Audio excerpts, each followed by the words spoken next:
Does anyone really know what hormones do? There is so much talk about women's hormonal health, but most women are left even more confused about what it means for them and what to do about it. The confusion ends now. An award-winning German nutrition scientist created a powerful herbal formula called Hormone Harmony, which contains 12 powerful adaptogens into one single capsule. Each of these ingredients is carefully selected based on scientific evidence and has been proven effective in clinical studies for women of various ages and hormonal profiles. Happy Mammoth, the company that produces Hormone Harmony, is famous for its zero compromise policy. No GMOs, artificial fillers or flavors, or any other junk. Only science-backed ingredients in amounts that are clinically proven. What makes this formula unlike anything else on the market is that it tackles multiple hormone imbalances at the same time, creating a cascade of benefits all throughout the body and mind. Hormone Harmony has over 50,000 raving reviews from women all over the world, with 98% of them saying they'd gladly recommend it to their friends and family.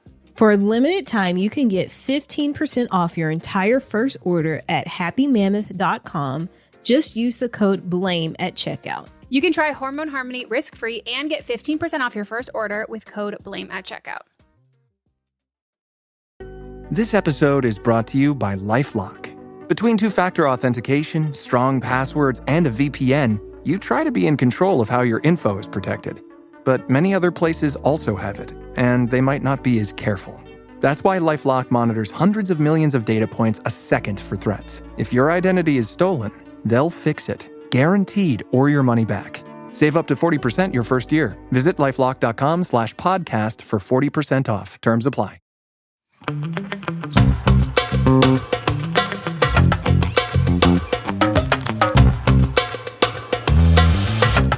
Oh, did you see that story I posted about how there's like killer something? I don't even remember what it is at this point. It was killer something falling out the sky. No, and thank God. Huh? I said, no, thank God I didn't see it, because that's my worst fucking nightmare. So U.S. plans to drop millions of flies from the sky to prevent the spread of flesh-eating man-eater maggots. So I had posted to my story, and then someone responded. I actually worked on this while I was at the USDA. Happy to talk about it on the live stream. Maggots? Yeah. And then she was like, it's super gross, but super cool science. And I was like, I'm actually like into the science part. I don't even care about like the grossness of it. And then I looked at her profile and she follows somebody I know follows her. And I go, how do you know Ashley Nicole Johnson? And she goes, wait, you're both AKs from Arkansas? No. And I was like, yeah, she was my dean of pledging and like my mentor. And she goes, small world, we share a mentor then. So specifically, she was our White House liaison and hired me, and then was my boss for a little while when we both worked in the deputy secretary's office. Wow. Fucking impressive. Right. But like small fucking world. Smallest motherfucking world. That's crazy. Wow. Damn. I am interested to hear about that. I won't lie. I'm a little nervous. Yeah. Well, Friday. Is that when the 405 is shut down? Oh, it's the 22nd. Did you hear about that? No. Yeah, it's shutting down for 48 hours. Not all of the lanes, but enough of them. I think it's to let me see. 3 lanes reduced. Oh, no, sorry. It's reduced to 3 lanes in both directions through Sepulveda Pass. From Victory to Wilshire. Wait. Project from Victory to Wilshire that is through the Sepulveda Pass. That's a lot. 55-hour closure. I know, it's a lot. That's a lot. It's like low-key giving Carmageddon, but like no one's talking about it. I haven't heard one thing about this. Yeah, I'll send it to you. Well, you said the 22nd? 22nd through 25th. I guess, I mean, really the only thing I would be going to, actually no, because they've moved. I was going to say I would go see Samantha and Ty, but they've moved, so I don't even have to go that way. So that's good. Yeah, but apparently this is like the year that like everything is getting repaired. So they were like, if you notice that like it feels like every freeway is shutting down for some point or whatever, like this isn't like a new normal. This is just like it's this year, and next year we won't have any. And I was like, okay, thank God. It won't really affect you either. No. But Yeah. do you think it just affects in the sense there's more traffic everywhere else? Yeah. I'll just stay in.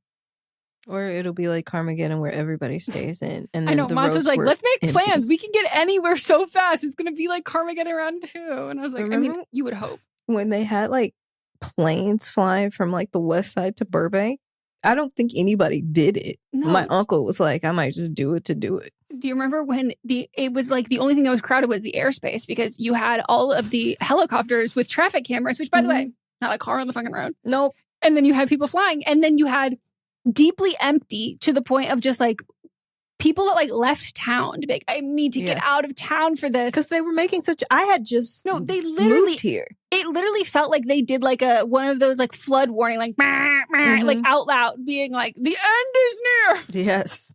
It was so dramatic and it was fine. Mm-hmm. But people did what they were supposed to do. Yeah, they just did it like really well. Yeah. And if they hadn't done it, it would have been a nightmare. Totally. But now I fear that we got cocky. Yeah. Anyway, welcome to Don't Blame Me. Welcome. This is a podcast where we give you wonderful, amazing, life-changing advice. And oh my God, wait, you never responded. Have you been watching Kendra? I fell in love with my psychiatrist. I haven't been watching her directly because I don't think that I should be, but I have been watching other people's commentary on it. It's getting wild. Did you get to the part where she said, and then I told him that it was a full moon and I was ovulating. And then she describes a sex dream that she has to him. And then she says that he starts looking uncomfortable. And sure, could he have been uncomfortable? Maybe. But in reality, it was like I had gone inside his brain and I had just told him one of the fantasies that he had been replaying in his own head. I was like, girl, what? What? I missed that. Yeah, I'm so up to date. I'm an embarrassingly close up to date on it. It just makes me very uncomfortable. So I haven't been keeping, I'm keeping tabs, but not close tabs. That's fair. Yeah. Thankfully, she didn't call into the podcast. She was also not looking for advice because she has her chat GPT Henry, who she named him. She goes, Henry can just do this for me. Anyways, so if you want some advice, if you are also in love with your psychiatrist, I have so many questions. How does that happen? The sessions are about 5 minutes each. And if you want to call in, our voice number, our phone number is 310-694-0976. International listeners, you can send us an audio message at meghanpodcast@gmail.com. And you can also fill out the form that is listed in the show notes or on our socials, or you can send us a DM over on our Instagram. So for all of them, you have to be 18 or over. And for the written ones, keep it under 300 words. And for the voice memo or voicemail, keep it under 3 minutes. You will be cut off. Not even by our own doing. And if you're doing the voice memo and you're like, oh, it's letting me record longer than 3 minutes. No, we only take 3 minutes. That is it. And we recommend if you're having a hard time keeping it under that, write everything down that you want to say, practice a few times, make sure it's all there. We need as many details as possible. First and foremost, we need to know how old you are, not just that you're over 18, but it does influence it also gives us some context, like the life stage that you're in. And if you're at a very different life stage than your age, share that. Like, share the things that are important, that if you were giving someone advice, or if you were like, it's a multiple choice, difficult question on an essay, and you're like, I don't have enough information to answer this question. We don't have enough information to give you the advice. So exactly. Give us all that advice. How many apples do you have? And then how many halves of apples would you have, Sally, if you gave 4 to Jedediah? So anyways, anything else? Nah, that's it. They can also watch a video version. Where could they do that? They can watch that on Patreon. All the information for our Patreon is in the show notes, but join us. Not only do we have videos for Don't Blame Me and But Am I Wrong, but we also do live streams. We also have playlists. I haven't made it yet, but the songs are in there. The songs are on the thing, but I'll make it this weekend. I'll make the cover art. Cool. All right. We ready? Yeah. Hey Eminem. I, 25, she, her, and my boyfriend, 25, he, him, have been together for 2 years and we're both bi. I moved to the UK 3 years ago. He's British and we met at university here. We were friends before dating. A few weeks ago, we went to Pride with friends. My friends and I joked about kissing and he said we should, so we did. Later, we kissed again without him explicitly saying it was okay and he got upset. I apologized right away. He knew it wasn't intentional. The next day, he said he wasn't mad, but felt unsettled and needed time to process. He's usually quick to work through his emotions, but 2 weeks passed with no FaceTimes or seeing each other, though texting felt pretty normal. I assumed things were okay until we made plans to see each other and I was hit with anxiety. I thought he might break up with me. He didn't, but he still said he needs space. He explained that his love feels, quote unquote, behind a dam, like it's being blocked. And now he gets anxious when I text. He's experienced this before with a friend and eventually got past it. He told me to keep being myself and he believes we'll return to normal, but for now we won't see each other as much. I'm really missing the closeness and feel confused about what's going on and what I should be doing. I've started therapy, which should help, but I feel lost. She explained that his emotional, quote unquote, cup was already full. Issues with joblessness, uncertainty with his flat, and this just overflowed. I'm also an immigrant navigating work sponsorship, which adds stress. Plus, I'm a rather sensitive person. I'm hoping for advice from the girls on how to cope and keep moving forward. Oh, and then they left a nice thing at the end for both of us, which is sweet. Thanks. I think they get around it saying, that's my 300-word submission. Now I'm going to say something nice about you at the end. Okay. I'll take that. Thank you for being cognizant of that. Yeah. I'm a little confused. Yeah. Unfortunately, I do see where this man is coming from. Yeah. I mean, you kiss somebody without, you're in a committed relationship, I presume. You kiss like during a celebration and then you did it later without talking to him about it. Mm-hmm. I get that part. What I'm confused about is the damn part. What does that mean? I don't think he's great with metaphors. I think that's... And I also don't think your therapist is. Yeah, I like... How long? You said you've been dating for 2 years. Like this seems like an early relationship thing, not a been in 2 years of a relationship thing. Yeah, and like I'll get over it kind of like eventually, but there's like nothing for you to do sort of a thing. Like I understand that like, you know, processing and getting over anything on your own time. But in general, if like you are going to forgive someone for something, like you have to forgive them. Like you can't just like hold it over their head. But like, has he forgiven you or are you earning it back or like, you know, what is that kind of mentality for it? Because I think like, you know, you apologize. You can't really do much to go back in time and change X, Y, and Z. So if it's just about him getting over those feelings and like feeling better about it, I don't know. I think like if you're going to just choose to be like either short with me or annoyed with me or whatever, and like taking like all this space for all of these weeks, I don't necessarily always think that that's not going to result in then the other person feeling some type of way about you and it. Like, do you know what I mean? Like if this isn't like you get over on your own, that's totally fine. But if it feels like something's being held over someone's head, but you're also still insisting that like you're working through it, that kind of just feels like you're on like probation. Mm-hmm. But yeah, like 2 weeks with no FaceTimes or seeing each other. And I guess like, so you just text, but that makes him anxious. And I guess the texting is easier for him to process because he can think about responding. But I think that I think the therapist gave bad advice. Yeah. I understand that he has a lot going on, but this is something that I feel like you need to talk about and not just wait until he feels like things are better, because how are things going to get better if you're not talking about it? Is he like working on himself and then he's like, it'll be better, but you're in a relationship? Well, maybe that's what the therapist meant, because like I agree that like it feels that the therapist saying that, I'm like, I don't really think that's it. But maybe like she's just saying that like he's using this as an excuse when in reality he probably would have been pulling back from like time and stuff because he's stressed about these like other things. But then I also think like then you're being used as like a scapegoat for that, which I don't think is fair. Mm-hmm.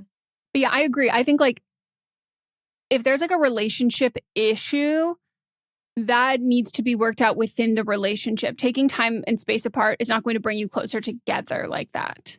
Yeah. And it's not going to fix the issue.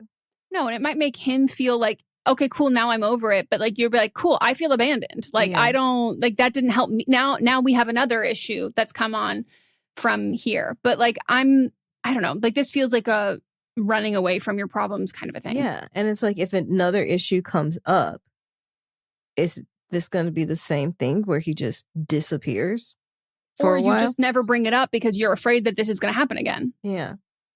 Yeah, this to me is like deeply poor communication.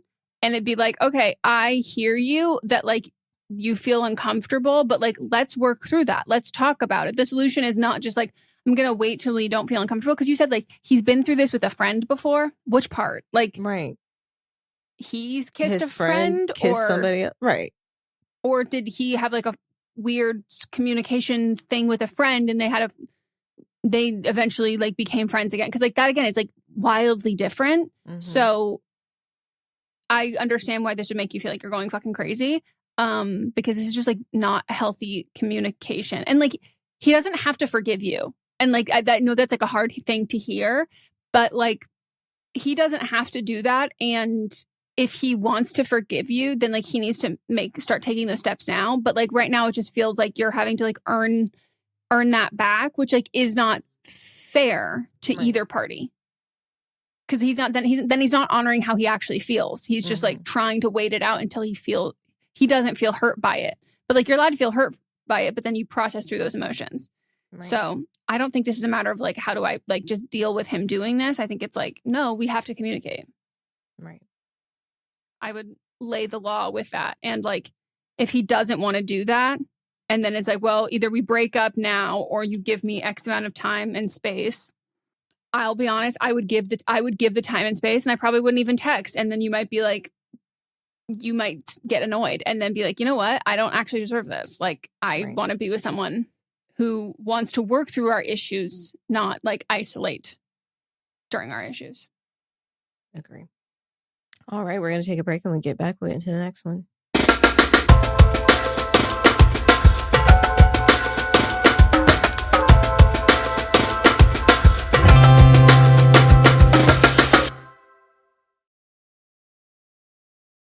Support for today's episode comes from OneSkin. We've talked about OneSkin before. Did you know your body starts accumulating senescent cells as early as your 20s? Also called, what are they called, Melissa? Zombie cells. These cells stop producing collagen and hyaluronic acid like they used to, and they start secreting an inflammatory substance that makes neighboring cells dysfunctional too. There is an answer for these zombie cells, though, and it comes from our friends at OneSkin. Founded by an all-woman team of scientists, OneSkin is the first and only skin longevity company to target cellular senescence, a key hallmark of aging, with their proprietary OS1 peptide. OS1 is scientifically proven to decrease lines and wrinkles, boost hydration, and help with the thinning skin that often comes with age. Don't just take our word for it, though. They've got over 4,000 five-star reviews for their full line of face, body, sun, and travel-sized products. But if you want to take our word for it, know that we love them. We are using them constantly. The OS1, like the way it goes on, so easy, so simple. You notice a huge difference with them. And your skin looks great. Yeah, I have become a fan of the Rich Eye Cream because it's like thick, but it's lightweight, and I can just easily use it as part of my routine. OneSkin is the world's first skin longevity company. By focusing on the cellular aspects of aging, OneSkin keeps your skin looking and acting younger for longer. Get started with 15% off using code BLAMEME at oneskin.co. That's 15% off oneskin.co with code BLAMEME. After you purchase, they'll ask you where you heard about them. Please support our show and tell them we sent you. Invest in the health and longevity of your skin with OneSkin. Your future self will thank you. You chose to hit play on this podcast today. Smart choice. Progressive loves to help people make smart choices.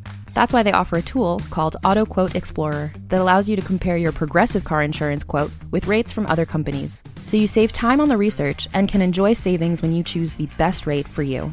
Give it a try after this episode at progressive.com. Progressive Casualty Insurance Company and Affiliates. Not available in all states or situations. Prices vary based on how you buy. This podcast you're listening to, it was once just a dream. A dream that became reality not by accident, but because someone decided not to let the what-ifs keep them from creating something they believed in. Starting your own business is a dream lots of us share, but too many let it remain just a dream. Don't hold yourself back from creating what you believe in, and turn those what-ifs into why-nots with Shopify by your side. Shopify is the commerce platform behind millions of businesses around the world, and 10% of all e-commerce in the US, from household names like Mattel and Gymshark to brands just getting started. What if I can't design a website? Shopify's got you with beautiful, ready-to-go templates to match your brand's style. What if I need a hand? Get help with everyday tasks like enhancing product images, writing product descriptions, or generating discount codes with Shopify's AI tools created for commerce. What if people haven't heard about my brand? Shopify helps you find your customers with easy-to-run email and social media campaigns. And what if I get stuck? Shopify's always around to share advice with their award-winning 24/7 customer support. So turn those dreams into and give them the best shot at success with Shopify. Sign up for your $1 per month trial and start selling today at shopify.com/realm. Go to shopify.com/realm. Shopify.com/realm.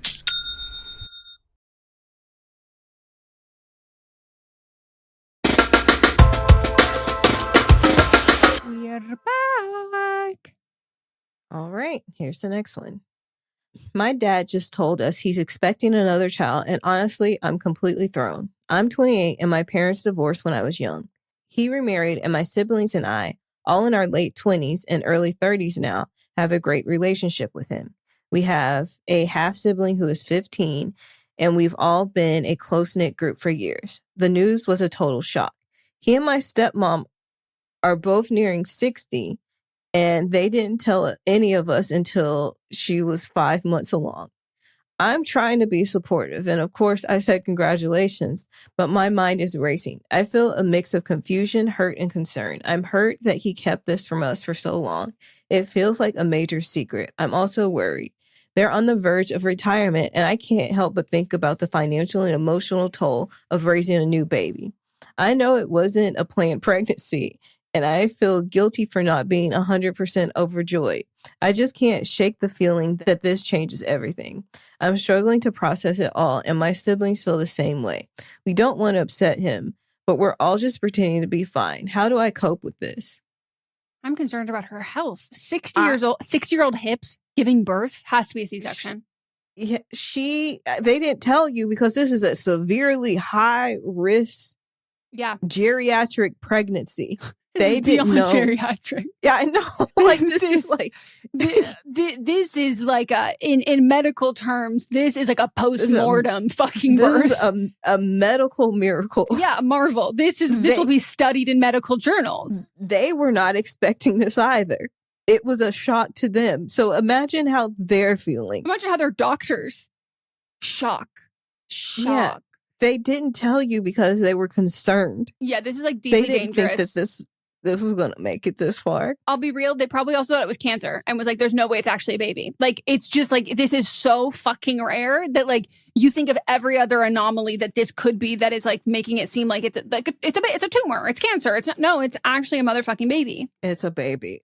Yeah. I understand your concern. You're concerned for your stepmother's health. She's been in your life a long time because you have a 15-year-old sibling. I thought this stepmother was going to be like 28. Younger. Yeah. Like I thought there was going to be like my dad married a woman my age and now she's having a baby. And like I feel weird.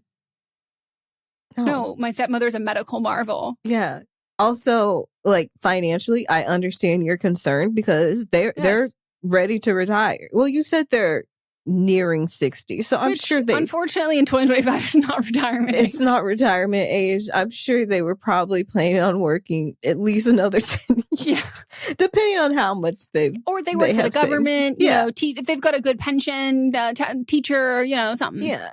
But you should be concerned about these things. I mean, I don't want to bring up something that's like what I think is kind of like the worst part and like the hardest part. This is going to be her baby? Yeah, that I'm like, okay, so you got to have a conversation with your parents about like who's taking care of this teenager. I mean, yeah. Again, they're nearing 60. They might have a good 20 years left. All you can hope is they make it. She's already a medical miracle. Like, yeah. My God. Talk to the 15-year-old, by the way.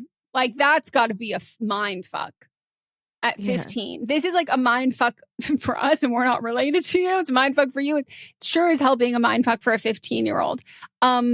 Do they want you to be excited? Because how did they, I mean, I think like, honestly, my real and honest advice would be like, hey, I'm like having a hard time not being like concerned and worried. Can you like talk me through like how you got to this excitement point? Because I just don't believe there's any way that they hadn't gone through that. Do you know what I mean? So like, I think they'd be like, oh my God, you don't have to be excited. Like, and if they're finally ready to be excited, they might just be like neglecting to realize that like, oh, this like 5 months of like fucking terror that we had, other people don't just get to skip that because now we're like, hey, it's all good. It's like, you know, she's okay. There's still that fear that's going to be there. And so like reminding them of that fact that like, hey, you had all this time to process. We didn't. And like the same way that you probably had all of these fears, we have, this is fresh. This is brand new. We have all these fears. How did you process that? How did you like get through that? Because if they're feeling good about it, I'm sure it's because of the thing they've heard in the doctors, scans, and all of that kind of stuff that they can share with you that might make you feel a little bit better. And then I think it is time to update the will, not to be dark. I think in general, when big life changes happen to people who are over the age of 60, let's do this. And like, sure, that fucking sucks. That's an uncomfortable conversation to have. But they need to acknowledge that this is a change for you and your siblings in a way that is a change for them that will then be a responsibility and a change for you, most likely at some point. Not to be dark. Yeah. This is crazy. Wait, and also like she's going to be in medical journals. Like they're 60 years old. What's the oldest? A lady just gave birth that's like 70 something a few weeks ago. No, 66. An Indian woman gave birth to twin girls at the age of 73 in 2019. Oh, that's probably C-section. Might be. Oh, you mean vaginal birth? Oh, what are you? The Guinness Book of World Records. That's not. Oh, we need to update the Guinness Book. That one's C-section too. Oh, it's reported. Oh, that was 2019. That's what I just said. No. Yeah, I was just saying that it should have been. If that is true, then that would have taken the 2006 one.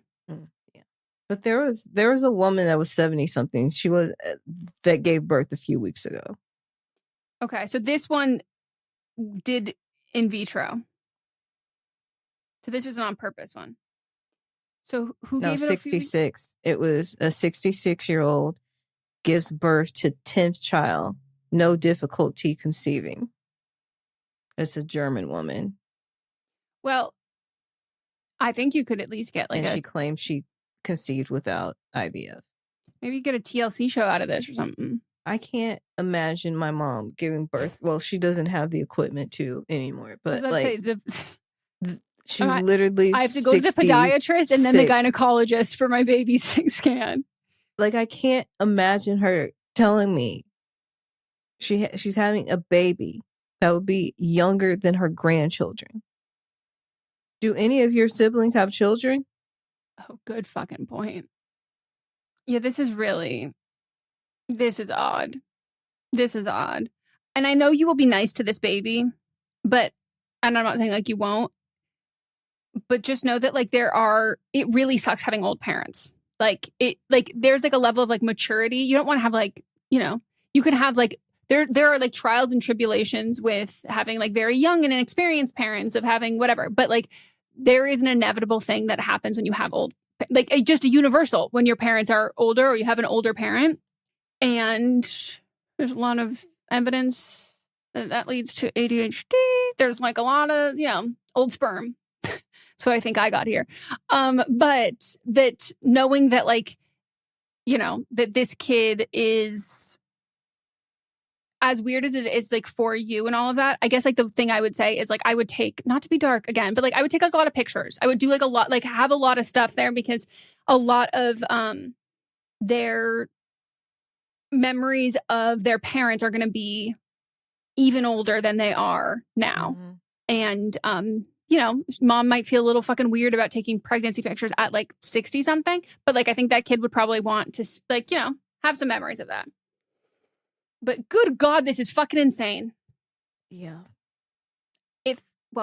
Thank God you're not biologically related to this woman, because I would be like, get my like, tie my tubes up, double knot them, because what do you mean you're this fertile? Wow. She probably thought she was going through menopause, but even menopause, this is a later menopause. That's a really good point. Like, she should have, like, she would have most likely, assumedly, already gone through menopause, so she did. And she was probably like, you know, I had an easy menopause. It was just summer. It was just July. And she was like, oh, menopause, that was easy. That was it. I'm good now. Yeah. I'm regulated. No, there's a bait. The way that I would have been so panicked. Also, you don't have the knees at that age to be barfing. Do you know what I mean? You don't know how. She might, because she is a medical marvel. Triathlon. She is a medical marvel. She might have the knees. You have to get a hip replacement after this. There's, like, no way. She drank all the milk in the world. Oh my God. This is the strongest woman. Yoked. Wow. Yeah, I actually need, like, more. I, like, wish can we subpoena her health records? Like, I need to know about this one. Like, this is remarkable. Wow. Well, congratulations on your sibling child. Congratulations. Yeah. Yeah. It's taken a lot for me to process, so I can't even imagine what you're going through. Just, you know, one day at a time, and update us. Yeah, please. This is wild. And if anybody has experience with this, don't know if anyone else has gone through this, let us know. Get you some advice from other people who've been through this. Did this person say that their mom is still in the picture? Like, their biological mom? They didn't say she wasn't. We don't have any information on bio mom. So I was going to say, if bio mom is still with us, that's who I would be like, sleepover, gossiping. That's who I want to talk with. Wow. All right. We're going to take a break, and we get back, we'll get into the next one.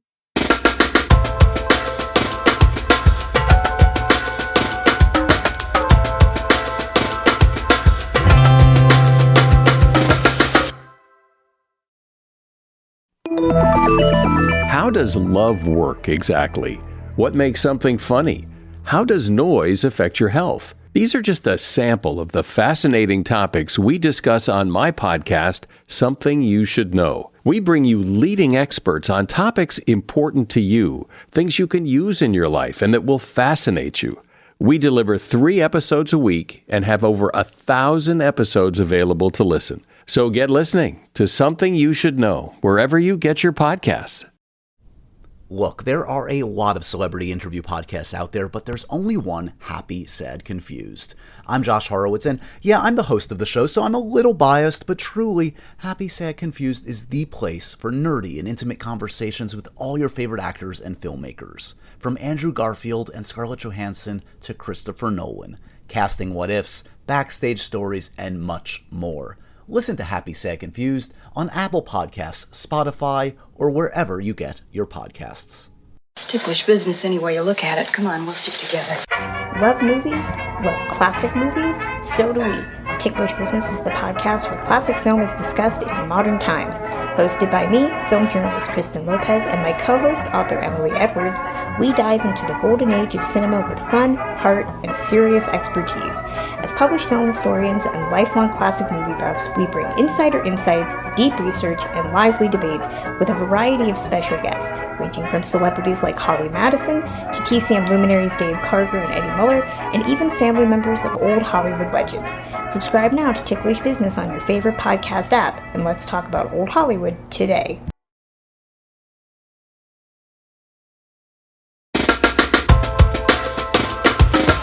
We are back. I'm 26 and I've been with my boyfriend Sam for a little over a year. He's a total sweetheart. See, that's a red flag to me. He's a total sweetheart, but there's this one dark cloud in our otherwise sunny relationship. His best friend, Mark. Wow, the drama. Mark is 26 and he's hated me from the moment we met. It's not like I've done anything. I've tried to be friendly, but he just throws jabs at me constantly. He told Sam that my personality is quote unquote too much, but I'm not about to let someone disrespect me without a response. My boyfriend, bless his heart, even told me to fight back, which is exactly what I've been doing.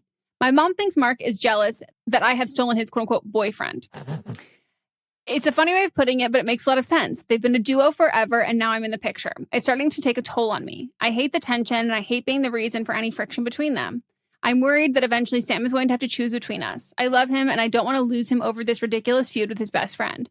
But at the same time, I can't keep living like this. I don't want to make Sam choose, but I also don't want to be in a relationship where I'm constantly fighting with his best friend. I'm hoping you can offer some advice on how to navigate this without starting a full-blown war. The war has already started. Yeah. I'm with your mom in this situation. Yeah, this is jealousy. Has your boyfriend had a partner before? Has the other people, like, if he has, have the other people been run out? That's a good question to ask. Like, what happened to the ones who came before me? Yeah. Are they still with us? Right. Like, yeah. That would be my first question, is how have other relationships fared? And is it Sam or Mark? Sam is the boyfriend, Mark is the friend. So has Mark won in the other feuds? And if so, do you think your relationship is strong enough to beat out Mark? And is this something that you want? Like, is it because your boyfriend is saying fight back, but is your boyfriend fighting for you? Which side is he on? That's my question. Like, fight what in what way? Like, right. Do you mean want me like to punch him in the face? Do you want me to like hold my purse? Like, let me get my hands on him, or do you mean to like have like a distinguished argument back, like fight, like plead my case, like as to like why I should still be here? Or is Sam like I like these two fighting over me? That's what I'm like. Is this like a wet t-shirt contest? Like Sam's there with the host, spraying you and Mark down, and wet t-shirts fucking fighting each other. Like, yeah, to me this is a boyfriend problem, because I'm like, a boy, like that should be the person writing in being like, I'm having a hard time. My best friend hates my significant other. But it's like, he's fine with it. Like, what? Like, that's a little odd to me. Like Melissa said, like, you should find out what happened to those who came before you. Mm-hmm. But also, like, I'm not saying that, like, if it has to, like, push comes to shove, like, you have to pick and you have to choose. I don't necessarily know that you would lose. But I think if you're the one who brings up the ultimatum, it sounds like you would lose. It sounds like whoever brings up the ultimatum is going to lose. Because it sounds like Sam doesn't care enough about this to like be like told to choose, which to me, I'm like, okay, Sam is like not a sunshine rainbow cloud. Like this to me, I'm like, that's like really fucking weird to be fine with your best friend just like being a fucking dick to the person that you're dating for like, yeah, like your personality is too much. I will say the obvious solution, and I don't want to just, I'm sure that, but like, what if we just didn't hang out all together? What if we didn't hang out with Mark? What if you and Sam, who are in a relationship together, what if you guys hung out together, went on your dates, and what if Sam hung out with Mark when they're having friend time? I feel like Sam and Mark are roommates. They didn't say it, but that would be a good point. It feels like they are together all the time. It is a package deal. If you want to be my lover, you got to fight with my friend. But then also, now who is technically third wheeling? Right. Now who technically is jealous? And I feel like it is the writer. They are the third wheel because these two have been a duo for so long. Yeah. And if they are so ingrained in each other's lives, maybe find Mark somebody to be with. Yeah, we're rocking with Mark because Mark's rocking with us. Like, you got to get Mark someone to rock with. Yeah. And if it really is to the point where Mark is in love with Sam, then like that's a whole other issue. Yeah, then Mark and Sam need to figure out. Then Sam needs to figure out if Sam also loves Mark. Yeah. I can't think of the name Mark without thinking of that fucking clip of Mark. Oh. Rocking. I showed Moss that for the first time like last year, and I was like, How "You've is this never." the first time that he's. I was shocked. I was like, "Moss, this is like from like a fucking football move, like TV. Like this is from. I think it's literally from the thing that I'm pretty sure he's seen it. That's on Amazon Prime. Yeah, I was like, I think you watched this. You remember when there was the thing? It was a couple months ago where all redheads are black. And then they went back to that clip and Mark does in fact have red hair. So and they were like, oh, it's actually written in the Word of God. Turns out biblically accurate. Crazy. I saw that. It was so funny. I think we rewatched it that time. Oh my God. This to me is like, I don't know. I can't have respect for someone who like is fine with other people like being a dick to me. No. So like I would be not attracted to Sam at this point. No. Maybe Sam has like a kink for like you being degraded, which is just like bad. He's just like, oh, that's just Mark. Maybe him and Mark fight all the time. Yeah. Oh yeah. And is Mark mean to Sam in the same way? And then Sam is just like, that's just how he is. Fight back. That's what I do. That's a good point. Because if then I would say that's just like a personality clash difference. Because like some people, I saw someone talk about that on TikTok. I forget what they said, but like just about like growing up in like an argumentative kind of like family, or it's like you just like debate over like stupid things or argue over stupid things. And like other people are very much like not like that. And like having to realize like, okay, do I care about this trait and like how I grew up in this way enough to like only seek out other people who behave like this, or can I drop this? Because like it's not something you can really compromise on with like it's being so fundamentally different in your means of communication that like you don't actually end up communicating because like you're just on totally different planes. And it's like, do I care about this enough to seek this out, or can I drop it? Yeah. Like I have a friend where I do not get along with her partner's brother. Loves to make just dumb statements about things in life and is a very argumentative person. And everybody else just like lets it go. But I'm like, you're talking out the side of your neck and just loud and wrong. And so I fight back. And so our clash, we do not get along. Yep. We clash. We are not two people that should ever be in the same room together. Yeah. Because I will fight. Meanwhile, his girlfriend is just sitting there. Can't stand it.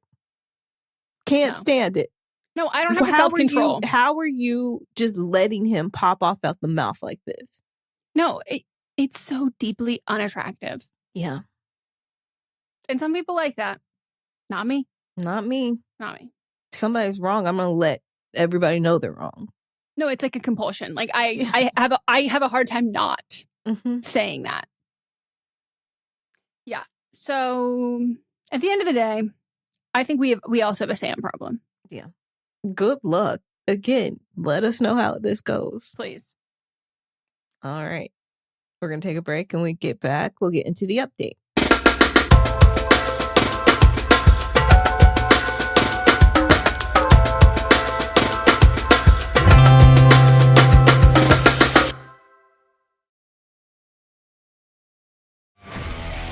Hi, I'm Brandy Basanti. For the last 15 years, I've starred on one of the most successful reality shows of all time, Storage Wars. On my new show, The Real Reality, my guest and I will reveal the real story of what it's like navigating fame and notoriety. We will explore their unique story, what really happened on and off camera, how becoming famous has truly impacted their lives, and what their vision is for their future. This is The Real Reality. Subscribe now wherever you get your podcasts.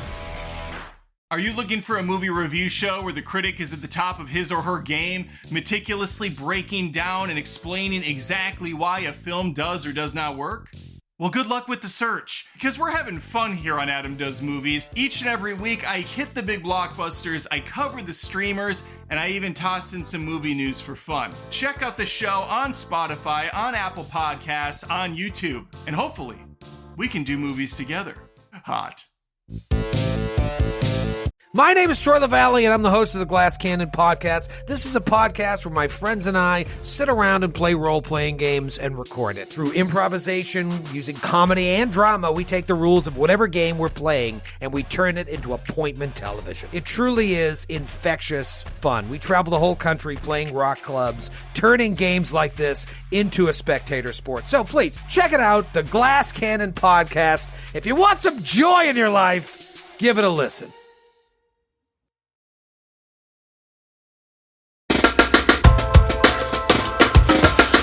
We are back, and it is time for the update. This is what it sounds. You give us an update. You can call, same number, same email, all the same stuff. We even have a section on the form to fill out if you want to submit for an update. Hi, ladies. I'm writing in with an update on my original write-in from the episode Jumping Back in the Sack, about getting back into having sex again. Loved the episode title, by the way. I love when people are like, oh my God, I was my call was the title of the episode. To clarify a few things, yes, Melissa was correct in my wanting to tell someone being only due to physical comfortability. Well, physical ... comfortability. I was scared it got too tiny and a dick would break it. Why are we calling it? I think that's the first step is we need to not call it. I also had no intention of saying it on a date ahead of time because that's a little weird, but I wanted to bring it up, quote unquote, in bed, clothes already off, like Melissa said. And I wasn't looking for a certain response, but I am scared that someone would choose to opt out of having sex because I'm inexperienced. You're right, I'm mostly just nervous. Actually, my update is relevant to my write-in, but more specifically to something Megan said that made a click in my brain about if I don't have my sea legs for sleeping with men or women, I've leveled the playing field. That literally hadn't even ever occurred to me. All to say, I abandoned men entirely, and I started dating the ladies, and I slept with a very hot girl this weekend, and it was incredible. I didn't even mention that I hadn't done it before, and it was so fine, so I had no reason to worry, I guess. Thank you, Meghan and Melisa, for your incredibly wise words. You seriously turned on a light bulb in my head and got me to pound towns. I appreciate you. Yeah! Congratulations. Woohoo! Did I use the term sea legs, or did you use the term sea legs, right? I wouldn't have said sea legs. I think you did. I could have said that, but I'm like, damn, what a great way to put it. Either you phrased it incredibly or like you found the perfect words to describe what I said, you know? Like, wow. I love to hear that. I love when we can give like on time advice that helps you get through your situation and you're like, fuck men. I love like light bulb advice. Yeah. And like, sure. Are we always the straight girls who anytime someone tells us they're interested in both men and women, we go, what about women? What about? Because most of the time people are calling it, I date men and women and I'm having a problem with men. And we go, not to be ignorant. Maybe we pivot. Maybe we pivot if that's already in our repertoire of our wheelhouse. And it feels like this is one of the first times it's been like, you know, that actually never occurred to me that I could just pivot. So and happy. Also, you weren't even nervous about being with the woman. No. But you were nervous about the men. Yeah. And what's the issue? Men. What's the problem here? Not you, not your vagine, not your kitty cat, not the size of the hole, not the motion of the ocean, not the size of the ship. The issue, men. Yeah. That's the issue. Not even the men's physicality, men's emotional response. They're too emotional. Oh my God, so happy for you. Congratulations to you and your genitalia. Woo! I'm glad she got to go to Pound Town. Love that for you. All right, that's the end of our episode. Thank you so much for being here with us. Thank you. Thank you for being here today. Thank you for being here today. Join us tomorrow for Fisting Friday. Monday, we've got a But Am I Wrong? Tuesday, see you next Tuesday. Wednesday, we've got a little break, and then we'll be back here for Don't Blame Me. Woo! Don't forget to write in, call in if you need advice or you've got an update, or we haven't done one in this episode, but don't blame them if you have your own personal advice. If you also happen to know a 60-year-old who gave birth. Yeah. And not in Grey's Anatomy or House, like in real life. That's it. All right. Bye-bye. Bye.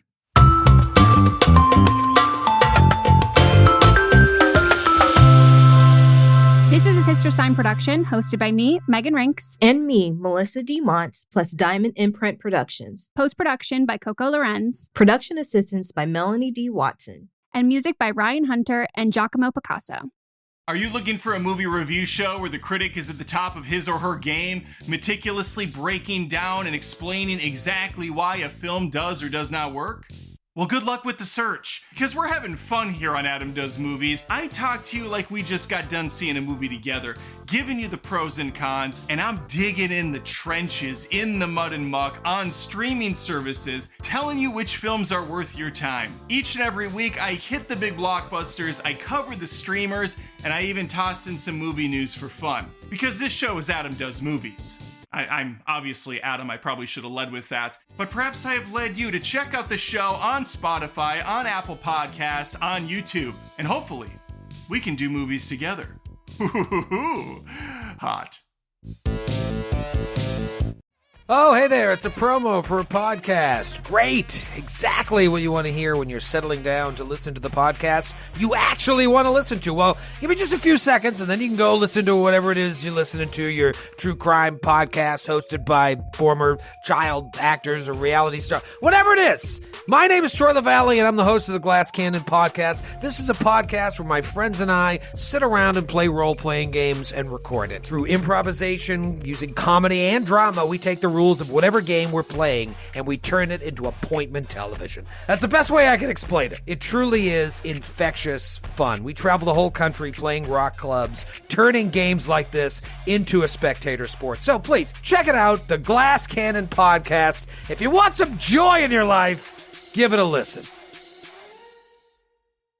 Hey, do you like true crime? Me too. And I know what you're thinking. There's so many true crime pods out there, you've already heard all the stories. Well, what if I were to tell you you're wrong? I'm Leroy Luna, the host of Excuse Me, That's Illegal, the podcast that takes a hardcore look at softcore crime. I've got a back catalog of hundreds of bizarre and hilarious stories just waiting to be heard by you. So come join me. Excuse Me, That's Illegal is available anywhere you get your favorite podcasts, with new episodes dropping on the 10th, 20th, and 30th every month, baby!